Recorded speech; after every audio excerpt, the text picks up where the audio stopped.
Hello everyone. As you can probably tell, different lighting setup this week. Let's see how it goes. Hopefully a little better. I don't know why you want it to be better lit. Easier on the eyes because of the light level, I guess, but harder on the eyes because of this. Not a lot to discuss. This week's goings-ons were book sale. Woo! I like books. I like being cheap, so actually I like book sales, but not exciting to hear about, I understand. Um, Graduation. It was a fine graduation. Very happy for my brother-in-law. Got associates. Fantastic. Graduations suck. And generally, the person graduating, with a few notable exceptions, not naming names, don't really want to be there. At least that's the experience of my family. And usually it's other people forcing them into it, friends and family. I guess then, fortunately, they have to suffer through incredibly uncomfortable seats in cramped conditions that are somewhat claustrophobic, and then rambling speeches by the enlightened graduating students who somehow speech was the best. So I hate to see the rest of them. I, I don't want to speak ill of people, um, but you're not. Look, a skinny white dude should probably not feel like he needs to fake being choked up over Martin Luther King's words. That seems disingenuous to me.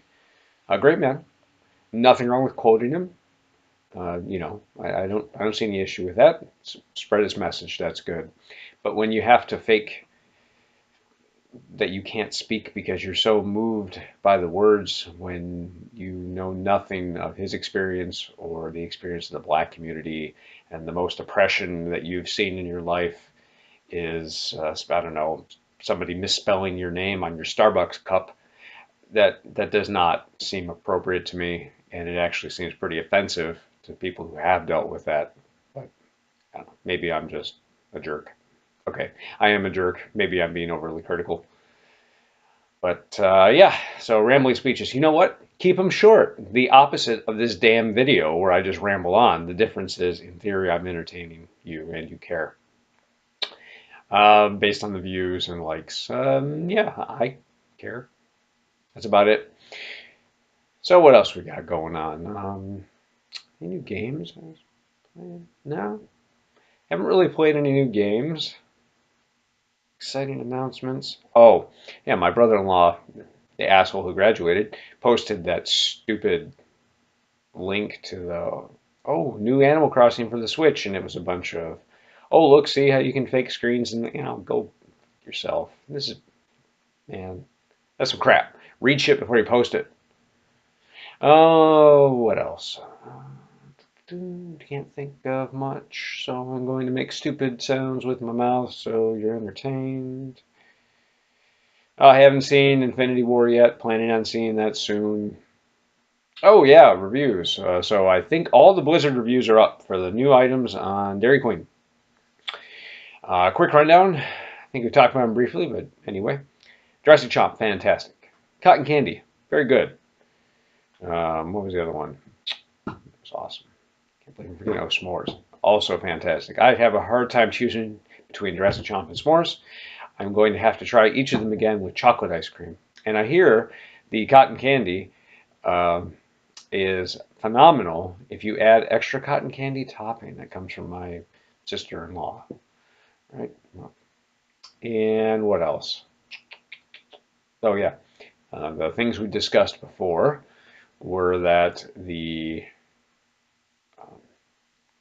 Summerberry cheesecake, the frozen pieces of fruit and ice cream, they don't work. Similarly to people who keep putting caramel candy bars in ice cream. I don't understand it.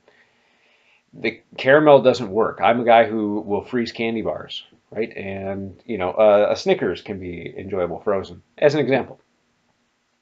I want to say they could be a little problematic, but especially the fun size, bite size, they work pretty well.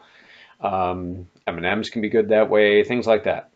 Fantastic. They change the flavor significantly, very good. Pop Tarts, can be really good in the freezer. Depends on the flavor, but it's a difference. Not maybe as dramatic as some other things.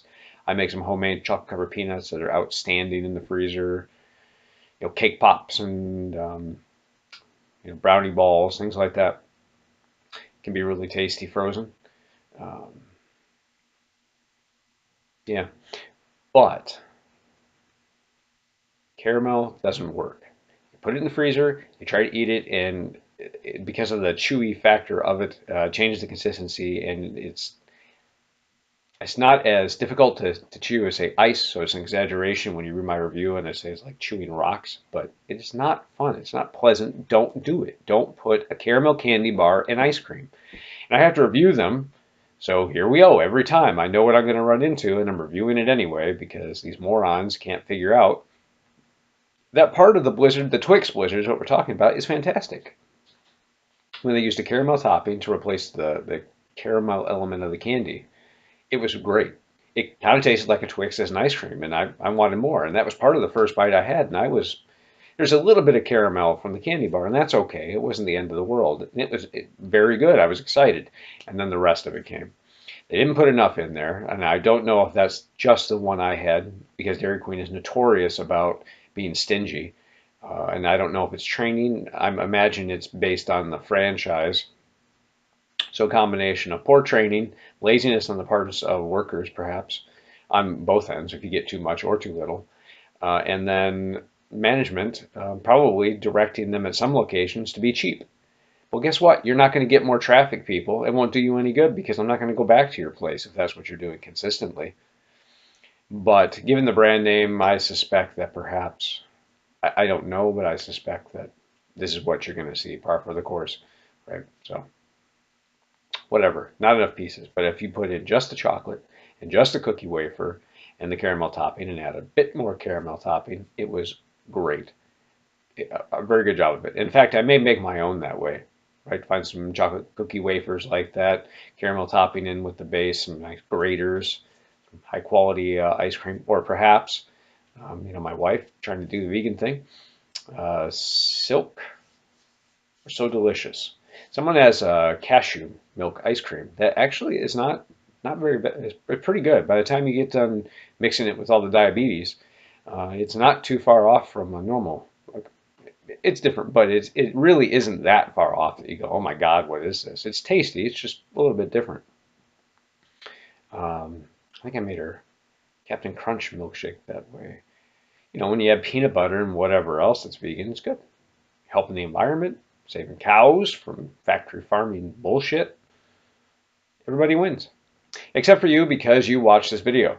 So I'm going to let you go. I'm going to do the like, subscribe, and listen. Whatever, man. Candyboard.com. You'll find a bunch of my work. Appreciate check it out. No ads there, but trying to entertain. More people entertained. Then Dairy Queen will send me a coupon so I don't have to pay for the Blizzard, and I get like an extra $2 or $3. I save it in my wallet. I get more rupees. That's what I like to do. So do that for me. No ads. Maybe these people will then send me free product and I can review more of them and then quit my shitty job and then maybe do reviews where I just get free product, but I can eat off of them. My diet will consist of Dairy Queen Blizzards and apparently not Twix candy bars, but that's okay because Reese's are phenomenal in the freezer. Chocolate and peanut butter, right? Chocolate's good for you. It's got antioxidants, right? Okay, and peanut butter is good for you. Some nutrients there, healthy fats, need them in your diet. I'm set. There you go. And at least I'd die happy if it didn't work out. Until next week.